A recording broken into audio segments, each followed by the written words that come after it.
May 23, 1939, 33 men clung to life 240 feet below the Atlantic, and no one had ever pulled sailors up from that darkness before. The newest U.S. submarine, USS Squalus, had been a promise of American skill. At dawn, routine checks and strict discipline filled her steel belly. Then seawater slammed through an open induction valve. 4 compartments flooded in minutes.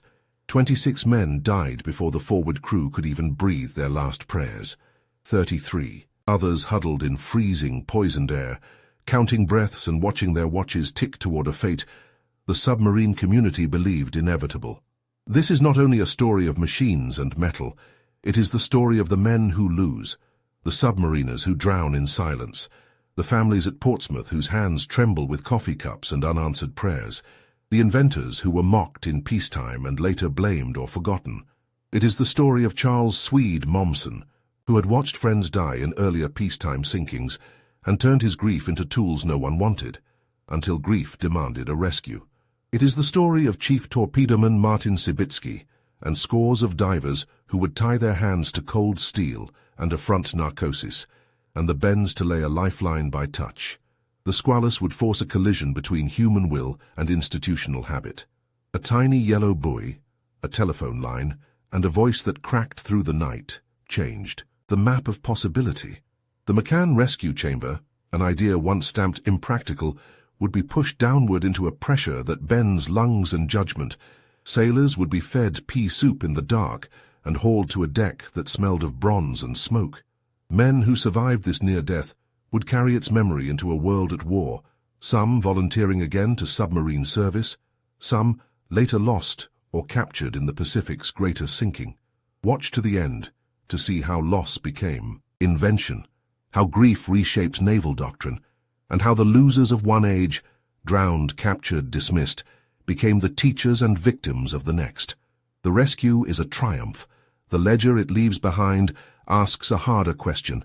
Who paid for that triumph, and who would lose again when war swept the seas? They had given the sea their names, and the sea would take some of them before dawn could take their breath. May 23, 1939. At 0740 hours, 50 miles southeast of Portsmouth, the USS Squalus slid beneath the Atlantic like a confidence sinking under its own weight. In the control room, Lieutenant Oliver Naquin stood over the dive log with a trembling pencil. He was a man of routines, valves checked twice, holds sealed on command, orders that had kept crews alive in calmer accidents. This morning he followed those rituals the way a surgeon follows scrub. The repetition was meant to keep chance at bay, but at 63 feet, the engine room radio spat a single, broken command. Take her up. The induction's open. It was a voice that would haunt him. Seawater found a 36-inch mouth where air should have been. The aft compartments became a trough into the ocean. In minutes, the boat settled keel down on a sand bottom 240 feet, below an indifferent surface. 4 compartments flooded. 26 men were dead in minutes. No time for prayer, no time for last words. Taken by a tide that the men had long called a final judge. The rest, 33 souls, were sealed forward, split across 3 small rooms, the control room, the forward battery compartment, and the torpedo room. One civilian, Harold Preble, a naval architect who had come aboard to observe, found himself shoulder to shoulder with men who would either be saved or buried in the same hull. The submarine became a single breathing thing. In normal service, the Squalus might have felt warm, mechanical, indifferent. Now it turned clinical and hostile. The metal sucked heat like a patient in shock. Internal temperature nosedived from a comfortable 65 degrees Celsius toward the Atlantic's 34 degrees Celsius. Frost began to lace the bulkheads. Condensation turned to ice at the edges of lamps. Breath came like cold smoke. The batteries, normally a muscle of power and light, turned traitor when seawater leached into their cells. Chlorine gas hissed and bit at lungs. Carbon dioxide rose with each exhalation. The chemical canisters that chewed CO2 could only do so much. Headaches split like thunder. Some men vomited from poison and panic. Others held their faces in their hands and breathed shallow, counting the seconds. This was not a tale of heroics on the surface. It was the story of losers by the ledger of war yet to come. The submariners who might have drowned quietly, the families who would learn of their names posted in lists, The inventors who were mocked in peacetime and later asked to account for why 26 men lay dead. The squalors would show how loss and invention are braided, grief as engine, regret as blueprint. Inside, small decisions weighed like levers. Naquin's command voice did not waver, but his orders were death-sized in consequence. Close all watertight doors, save the forward compartments even if it meant sealing others to drown. He enforced silence to conserve oxygen. Lie down, breathe slow, do not talk. Silence is a rare discipline. It is practiced only when survival depends on denying the urge to connect. A few men could not hold it. A quiet sob broke. Someone cracked a joke and it landed like a stone. They kept watches in their hands like talismans, small mechanical islands of certainty in a world where metal had betrayed them. One sailor traced the initials on a faded photograph he kept in his pocket, his wife's face, then tucked the picture against his heart, as if a photograph could warm him. Conflicts rose and cooled like the tide. In Nak, the battery compartment, men argued in whispers about isolating the batteries altogether. A ruined battery could explode, an open one would vomit chlorine. Someone suggested cutting power to conserve air, but the radio and pumps needed energy. A sailor proposed attempting an escape trunk, a free ascent, even as others argued that a free ascent from 240 feet was a death sentence. These were not brave debates for glory. They were reluctant votes on how to die. The moral calculus sickened them. Who should be sacrificed in the hope that someone might reach the surface? Who would be left to hold that weight? Lieutenant Naquin made the calls, and his face was the pale geography of a man carrying other people's last choices. They tried to make warmth with movable objects. Blankets passed hand to hand, a jacket draped over a groaning shoulder. One man tore strips from his uniform to wrap a comrade's hands. A naval architect, Prebler, whose life was calculations and stress tests, moved among them with white hands and stiff jaw, measuring the physics of their predicament and watching men as though they were elements in a problem he had failed to predict. The survivors' conversations narrowed to the practical. Rationing chemical canisters, patching a leaking bulkhead seal, testing a battery cell with trembling fingers. The old superstitions of sailors, saying a name 3 times, touching the metal with a respectful palm became simple rituals for feeling less alone. Noise grew to be as dangerous as silence. The faster they breathed, the faster the air spoiled. Carbon dioxide crept like fog through conversation. It dulled judgment, made faces sunk and small. A man who had been steady earlier found his hands shaking uncontrollably. He confessed in a whisper he could not stop thinking of his son's small shoes at home. A flaring anger rose in another, accusing the designers, the Navy brass, the weather, anything out of reach to strike. Guilt is a corrosive metal in tight spaces. Some men checked their names and service numbers again and again, as if repetition could slow the accounting. Beyond the hull, another drama was unfolding in the light. At Portsmouth, wives milled in thin circles of shock, passing coffee from thermoses. The submarine community gathered, men who knew the statistics too well. Between 1921 and 1938, submarines had cost hundreds of lives across nations. Rescue from depth beyond 20 feet had been a fantasy. Mothers crossed their arms against the cold and tried to do the only meaningful thing in such hours, hold space for the waiting and prepare for funerals. The Sculpin, sister ship to Squalus, steamed an imperfect search, but human error was already in the water. The last transmitted coordinates were wrong. A ship combed a square of ocean that did not contain the Squalus, and with every wrong sweep on the surface, those trapped below counted another hour of dwindling air. In the forward compartments, the survivors measured time with watches and with the number of breaths they thought reasonable to take. Naquin did a math that was precise and brutal. If we do not speak and move only to breathe and swallow, the canisters and oxygened air we have might hold for 48 hours. The number sat in the room like a sentence. Men traded small lies, the time feels longer, to keep panic at bay. Someone tried to sing quietly the lines of a hymn. Someone else cursed softly the sea for its indifference. Humor threaded through the dark. A sailor, cold down to his marrow, cracked a joke about napkins when hot soup finally arrived later in the rescue. Laughter in that dead place was not levity so much as a brief reclamation of life. Even then, the submarine contained a secret lifeline. a marker buoy attached to a telephone cable. It was an absurdly small hope. Coil of rope, a bright yellow float and a copper wire. Someone had to make the agonizing decision to release it. To send that thin copper line up through 240 feet of ocean was to admit to the possibility of rescue, but it was also to accept the risk that the cable could snap, the buoy could drift, and the world would hear once and then be deaf again. Lieutenant Naquin ordered the buoy released. The men watched the mechanics as if watching someone else's. Body lowered into water. The buoy bobbed, kissed the surface, and disappeared in the roll of the waves for almost an hour. Then, in the black between day and dawn, a faint movement on the surface would change everything. A small, bobbing yellow dot, floating in a world that had assumed death below. Even as the buoy broke the horizon, another quiet, battering question gnawed at the survivors. If a rescue reached them, what would be asked of them? Would they be asked to climb through a brass collar into an untested bell? Would they be expected to stand and step into a chamber while their lungs protested, while their fingers were numb, while chlorine gas stung their eyes? Every rescue would be a negotiation with physics and with the temperament of men who built machines and sometimes failed them.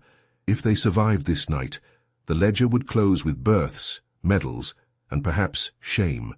If they did not, they would become names on stone, the kind of losers who teach others at a price paid in blood and salt. As dawn approached over the Atlantic, the Squalus lay quiet as a patient waiting for a surgeon. Men pressed their faces to cold metal and felt the pitch and grain of the hull like a pulse. They spoke the names of daughters and fathers, wives and dead mothers. They whispered the odd and private things they had not told anyone at sea, a longing for a summer cottage, a regret about a fight, the way a voice sounded when a child laughed. These were not grand confessions. They were the small claims of life that gain value when the ledger is closing. Outside, the surface ships tightened their search.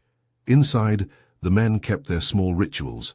Breathe slowly, count to 10 between words, fold a shirt into a pillow. They had become a packet of lives folded into metal. They were losers now, on paper, and by the tide's authority. Their circumstances declared them defeated. But defeat does not erase courage. In the tight air, every small kindness and every private joke became a vote against surrender. And when the tiny yellow buoy finally rose and broke the indifferent skin of the sea, a thin copper throat climbed behind it, a slender promise between two worlds.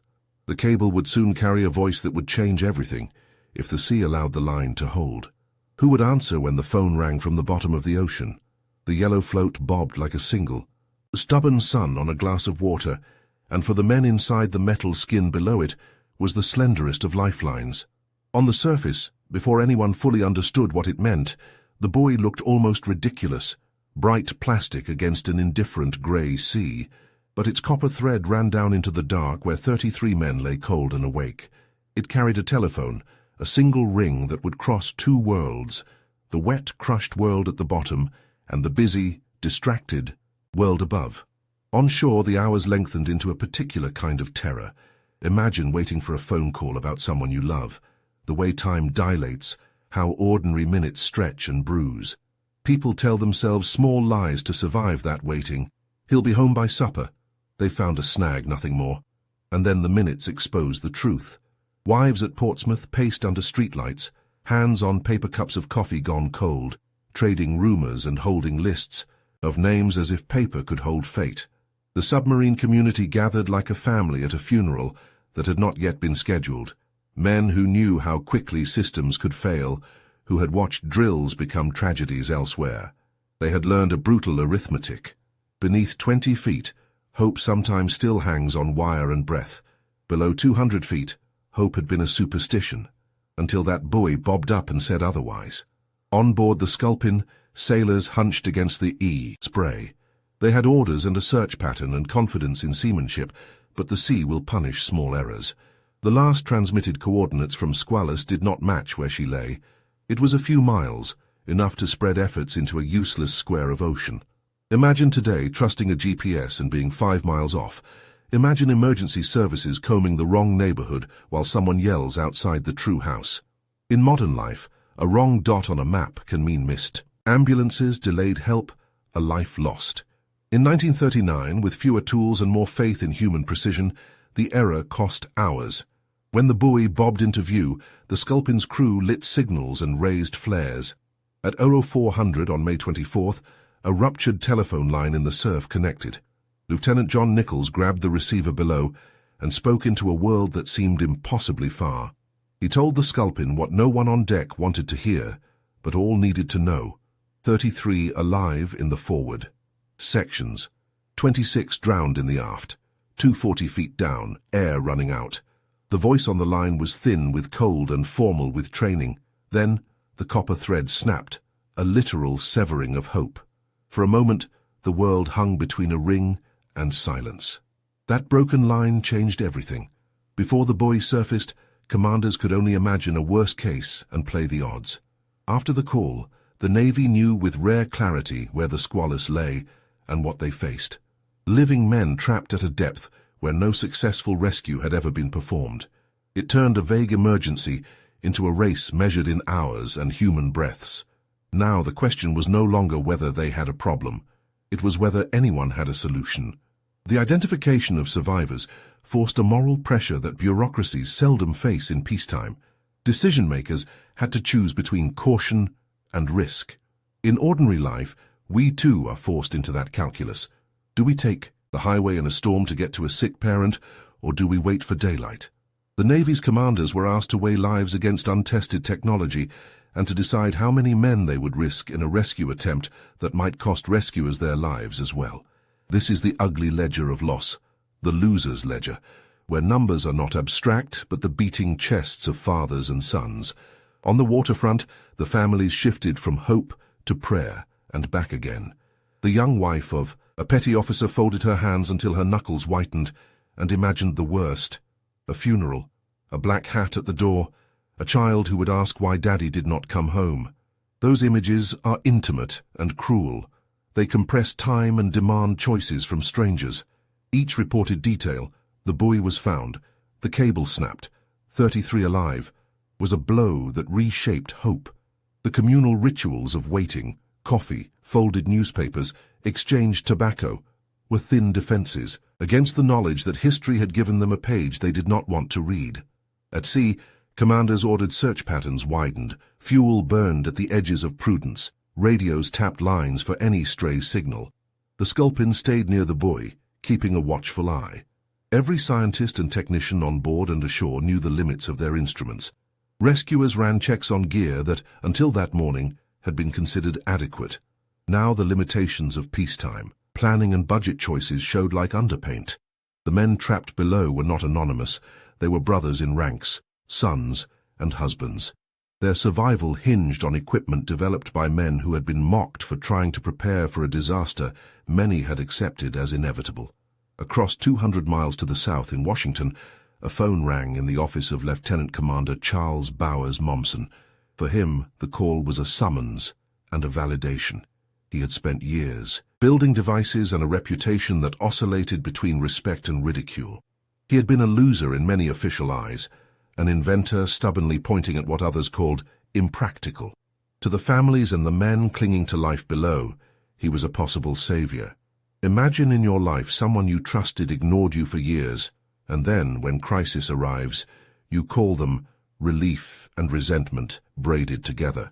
Many viewers know this feeling, the guilty pride when the quiet, ridiculed friend turns out to have had the answer all along. The Navy's culture had not always rewarded contrarians, but now it had to move fast. Orders went out. A rescue ship, already configured for the McCann rescue chamber, began to head north. Teams packed equipment as if packing for a war zone, not a test. There was no time for slow deliberation. They moved like people who understand that delay in a crisis is not merely inconvenient. It is mortal. Yet even as naval machinery sprang to life, the human theater remained raw. On the Squalus, men bundled into blankets, pressing faces to bulkheads as if that metal could conduct them back to shore. When a voice via that buoy rang and then went dead, the survivors did not collapse into despair. They moved into a new kind of watchfulness. They learned to listen for strange sounds, boots on the hull, an echo in the water. They measured hope in the pattern of a falling rain and the turning of a compass. This is the strange thing about survivors. They fold fear into habits, and habits become the scaffolding that keeps panic from toppling them. There are lessons here for the ordinary life of viewers. Systems fail, a misplaced coordinate, a line that snaps, a backup that never was installed. At home, a smoke alarm battery dies and a house nearly burns. On a highway, a misread sign sends an ambulance past the correct exit. We depend on redundancy, on people who prepare for improbable disasters. The Squalus is an extreme example of what happens when the improbable becomes real. Our willingness to insist on readiness, to listen to the people mocked as alarmists, shapes whether we live or we mourn. It asks us, who will you trust to be ready when the unexpected arrives? Outside, night thinned to something like a long breath. The sculpin held fast to the buoy. The Squalus held its breath below. The Navy now had coordinates and a confirmed tally of survivors. The clock in those forward compartments ticked more loudly than ever. The next moves would require a combination of engineering, courage, and the kind of improvisation that only human beings can produce under pressure. Orders were being drafted. Vehicles rumbled toward the dock. A rescue chamber that had existed mostly in drills would have to be trusted not as an experiment, but as a lifeline. If you want to follow this story to its next terrible, hopeful chapter, if you want to learn how critics were proven wrong, how grief created innovation, and how ordinary hands pulled an impossible weight, click the red button in the corner to subscribe. Join a community that honors the lost and learns from their cost. By subscribing, you will get the rest of this rescue, the salvage that followed, and the difficult truths about how institutions change only when loss forces them to. Click now and stand with the families, the inventors, and the sailors who refuse to accept defeat. Watch what happens when a stubborn few convert mourning into method. The next act arrives at dawn, and it will ask whether preparation or luck will decide who survives. Charles Bowers, Swede Mommsen, had been keeping a kind of ledger in his head for years, and most of the entries were names he could not save. When the Squalus' thin voice reached the surface, it did more than report survivors. It called down a debt Mommsen had been trying to repay since he watched friends die beneath him. His work had been born from helplessness, a memory of hands tapping on a hull and the impossible distance between a man above and a man below. And now that memory demanded action. 2 earlier peacetime disasters made the ledger heavy. In 1925, the S-51 collided with the freighter city of Rome and sank. Mommsen saw the oil sheen on the water, knew men were under it, and had no way to reach them. In 1927, the S-4 went down, off Cape Cod after a collision with a Coast Guard vessel. Divers heard tapping for days, trapped voices that answered when a gloved hand pressed on cold metal, but storms and limits of the technology ended any rescue. 33 men died slowly. Those deaths shaped Mommsen's refusal to accept fate as final. He turned grief into work and work into machines. His first invention was simple and brutal, the Mommsen lung, a one-man rebreather that scrubbed carbon dioxide with soda, lime, and let a submariner make a controlled ascent. The press called it a marvel. The Navy awarded him a medal. Yet Mommsen knew the lung's limits. It forced a submariner to swim up through cold and pressure that could kill. It relied on individual courage and left the wider problem unsolved. If something else could be done, if a device could bring rescue to the submarine instead of asking the submarine to get itself out, more men might live. So Mommsen sketched a bell, a watertight chamber that would be lowered, mate with an escape hatch, and take survivors up in a pressurized enclosure. He met the Bureau's skepticism. Impractical, they stamped on his drawings. He built a prototype from the hangar of an old S-1 and tested it off Key West. The first experiments were discouraging. The bell tipped, it leaked. It seemed a fragile hope. Mommsen needed someone who could finish what grief had started, someone who could turn a prototype into an instrument of life. Who would listen to a man who kept turning mourning into blueprints? Lieutenant Commander Alan Rockwell McCann answered that call. McCann worked in the Bureau's maintenance division and took the design with a craftsman's eye. He added a floor bulkhead to stop tipping, a pneumatic winch for controlled descent, and a rubber gasket set into a circular groove to seal against a new flat-mounting ring welded around submarine hatches. He designed a pressure seal that allowed men to cross from the submarine into the bell without touching the water, dry and pressurized. These were small changes in metal that meant the difference between theory and survival. McCann's hands translated grief into tolerances and welds and gaskets that could hold a vacuum and a life. Chambers were built across the fleet in the early 1930s, and the Navy ran exercises until crews could operate them by memory. The S-4, raised and refitted, became a training platform. Still, actual rescue from depth remained unproven.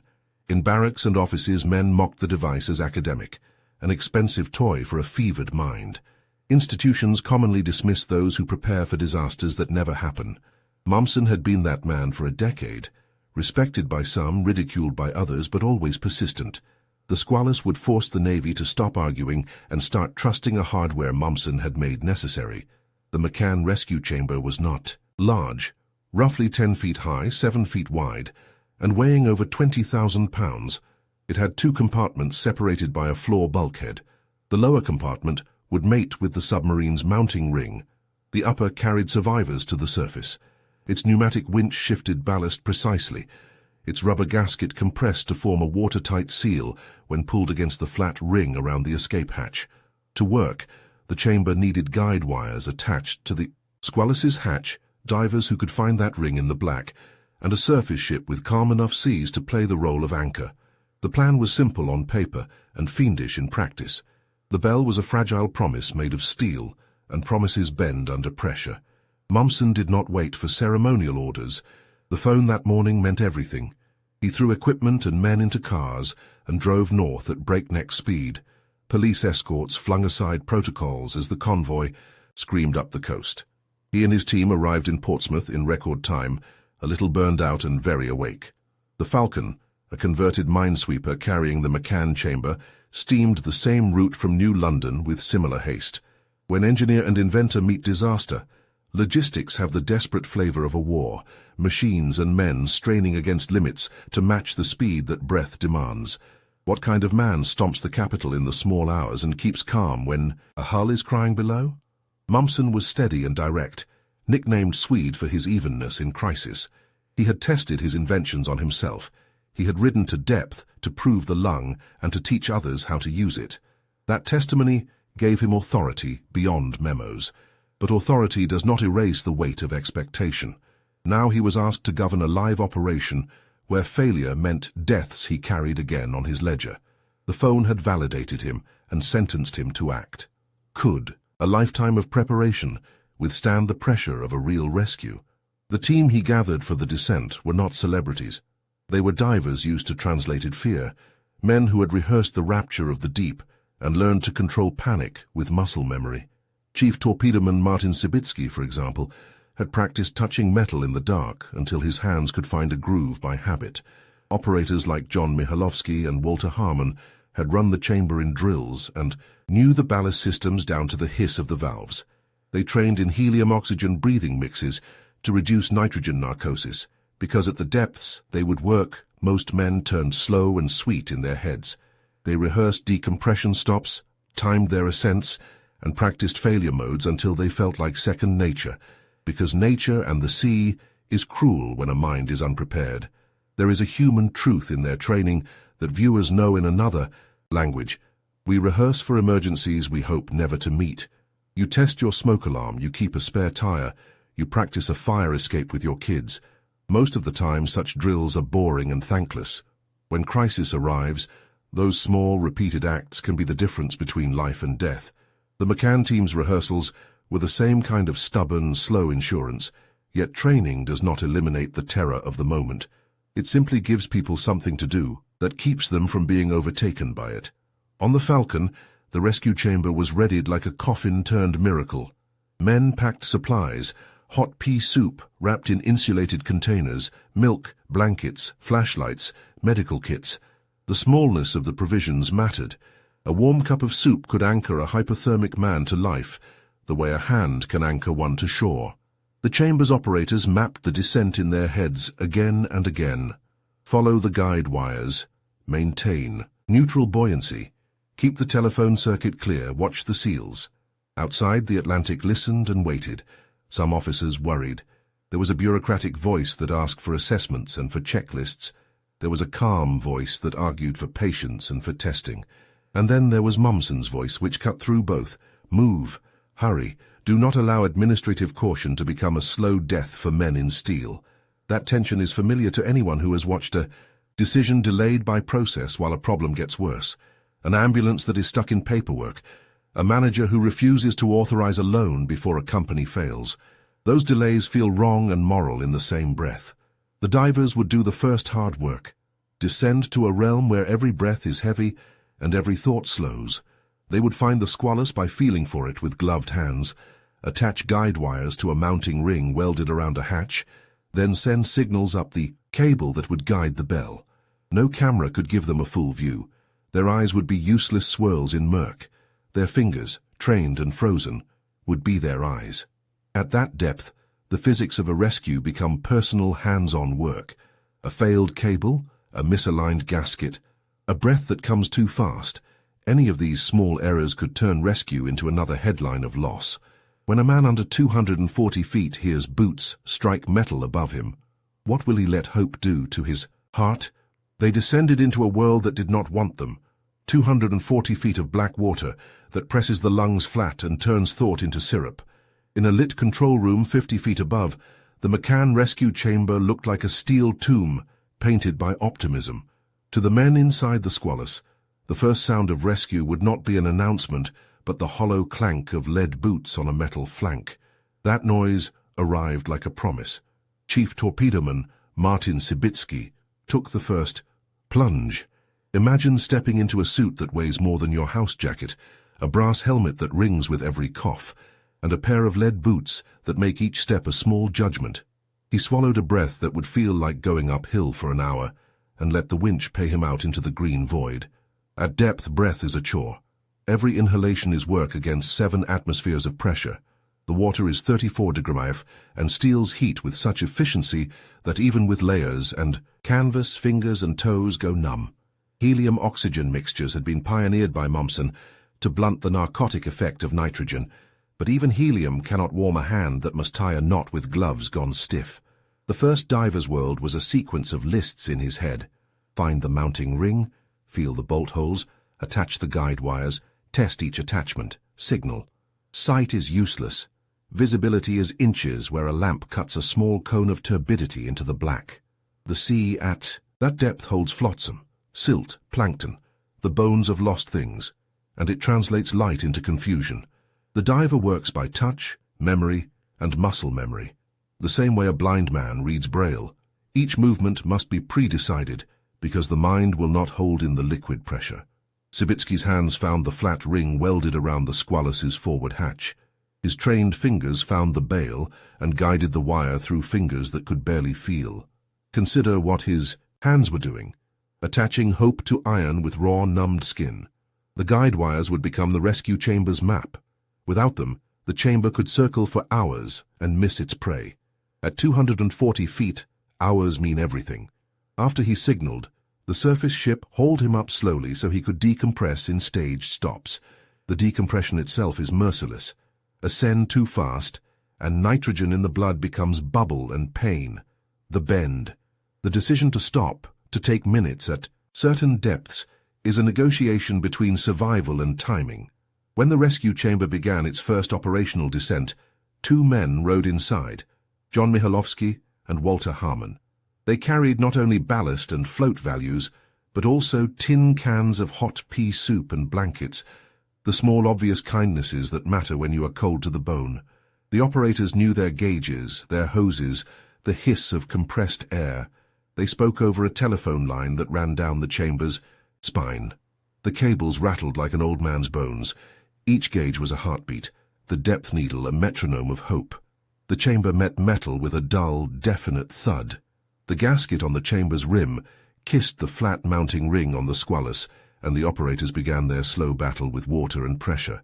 Air was bled into the chamber's lower compartment until the water level fell. Compressed air equalized the pressure between chamber and submarine. Then the small door was unlatched. For the trapped men, the sight of a human face peering down a hatch must have been like seeing a lighthouse through fog. Mihailovsky unbuttoned the hatch and was met with pale, exhausted faces. He passed down a steaming bowl.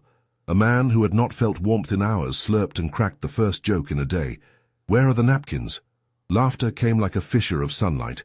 This success did more than save 7 men. It broke an assumption. Before the squalus, no. One had pulled men from that depth. The global record of submarine rescue had been a ledger of failure. The S-4 and earlier losses had taught navies the bitter cost of being unprepared.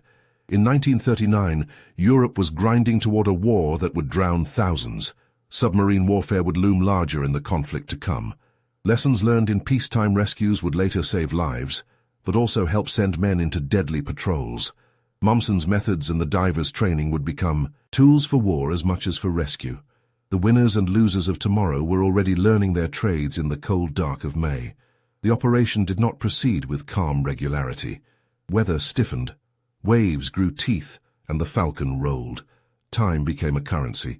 Each descent and ascent cost fuel, exposed men to narcosis, and eroded the surface ship's ability to hold station. Chief Badders, the man most intimate with the chamber, made a decision that held moral weight.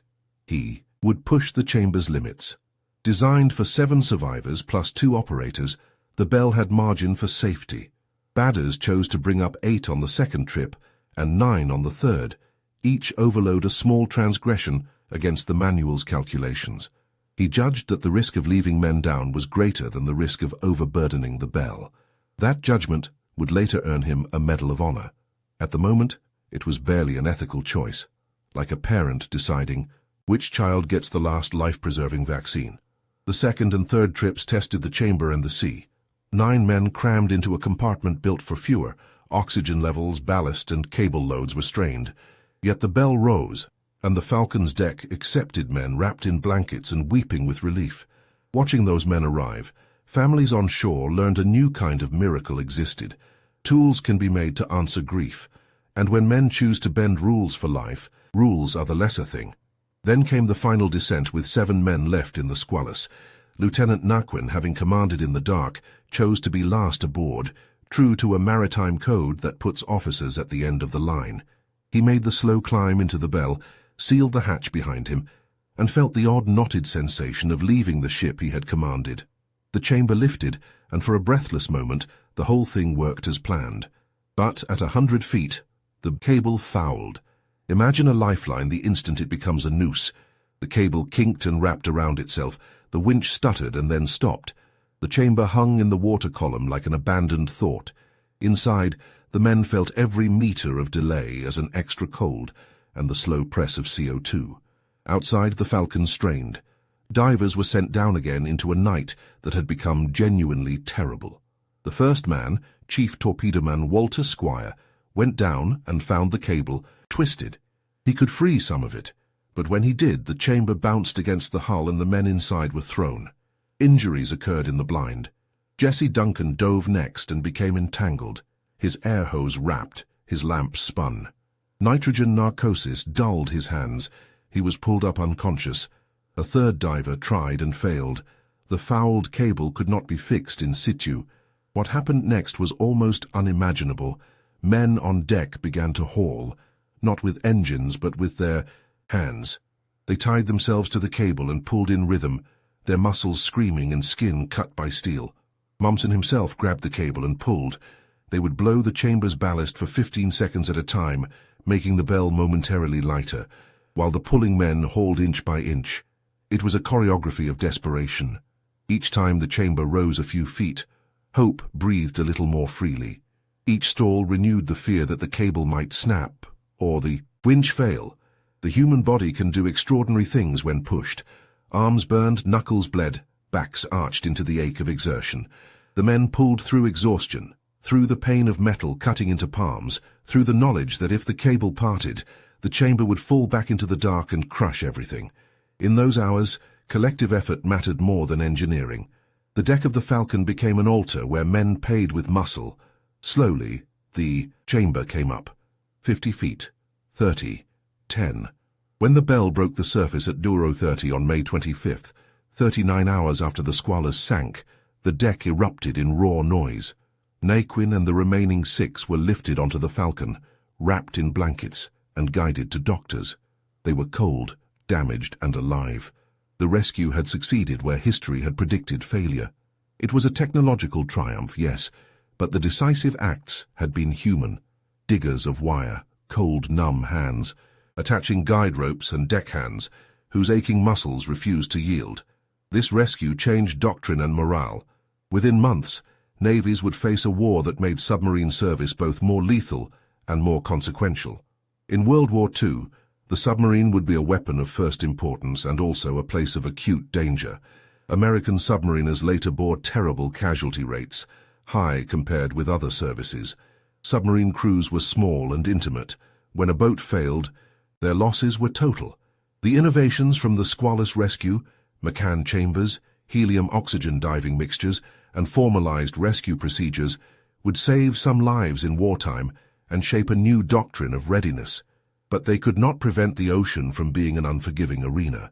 Unexpectedly, the Squalus rescue also rippled into human stories of irony and sorrow. The Sculpin, sister ship to Squalus and present during the rescue, would later be sunk in the Pacific. Among her survivors were men taken prisoner and placed aboard a Japanese carrier, Chuyo. The sailfish, Squalus Reborn, would later torpedo Chuyo, not knowing American POWs were aboard. Only one Sculpin survivor would live through both sinkings. History folded into cruel loops. The rescue of Squalus was a bright seam in a dark cloth. Later wartime losses would remind every viewer that progress and tragedy often move together. If you think of your own life, think of the small drills you resent, the smoke alarm battery you postpone changing, the practice run for evacuation you skip at work. The Squalus shows what those small acts of preparedness can become when the improbable arrives. It also shows the moral weight of choices pressed on individuals. A chief who decides to overload a chamber, a diver who volunteers for the first descent, a commander who chooses to risk men to save others.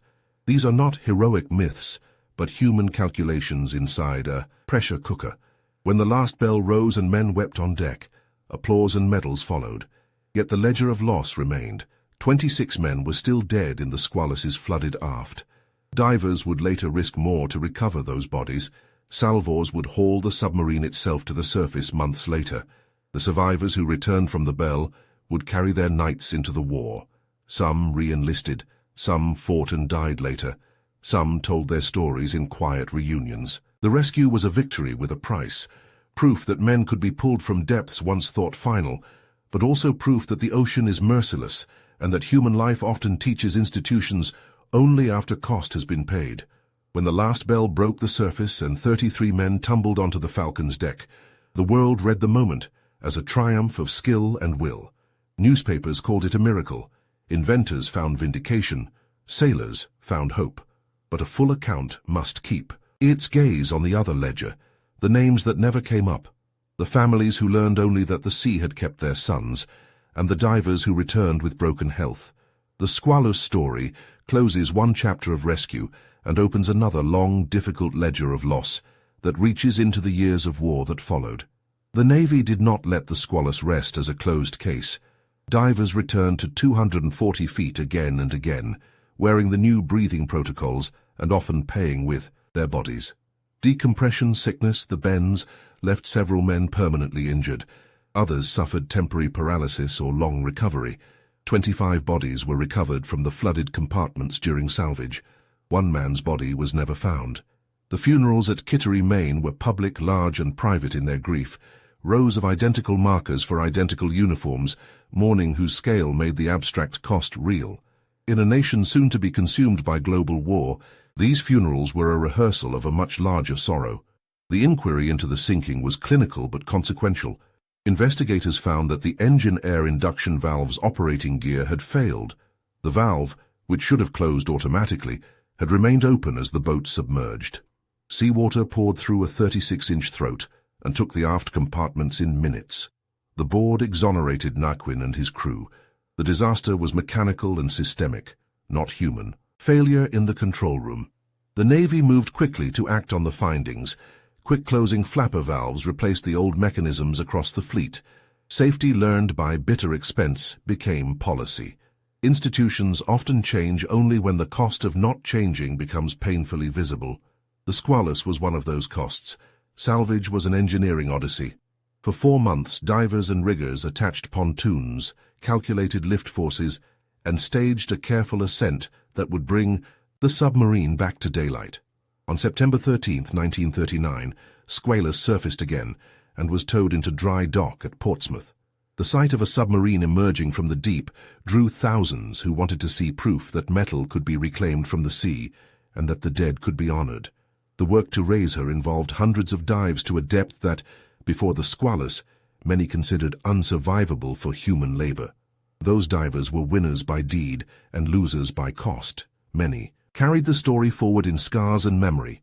The Navy recommissioned the boat as USS Sailfish in February 1940. A name change meant to leave disaster behind and to press forward into the new global conflict. Sailfish did not fade quietly into a safer career. She sailed into the Pacific and from January 1941 onward served with distinction in war patrols. She sank and damaged enemy tonnage, and her wheelhouse after the Squalus rescue became a combat role that would place her in the center of tragic ironies. On December 4, 1943, Sailfish torpedoed the Japanese carrier Chuyo. The sinking was a tactical success, but history folded in an unbearable loop. Chuyo was carrying American prisoners, survivors of the USS Sculpin among them. The Sculpin had been present searching for Squalus months earlier and would itself be lost in November 1943. The men who had once searched for the living were now the captives on a carrier destined to sink. Only one Sculpin survivor lived to tell both sinkings. This cruelty of war, where rescue once saved some and sinking later swallowed others, reminds us that wartime acts have moral and human reverberations beyond immediate victory.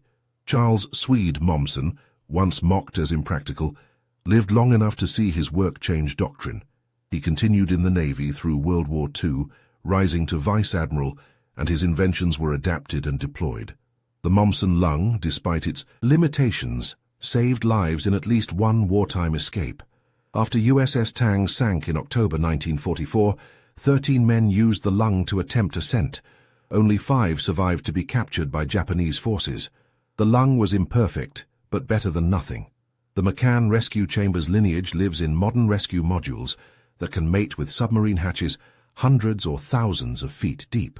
Helium-oxygen breathing mixtures developed to blunt nitrogen narcosis during the Squalus operation revolutionized deep diving for both military and commercial uses.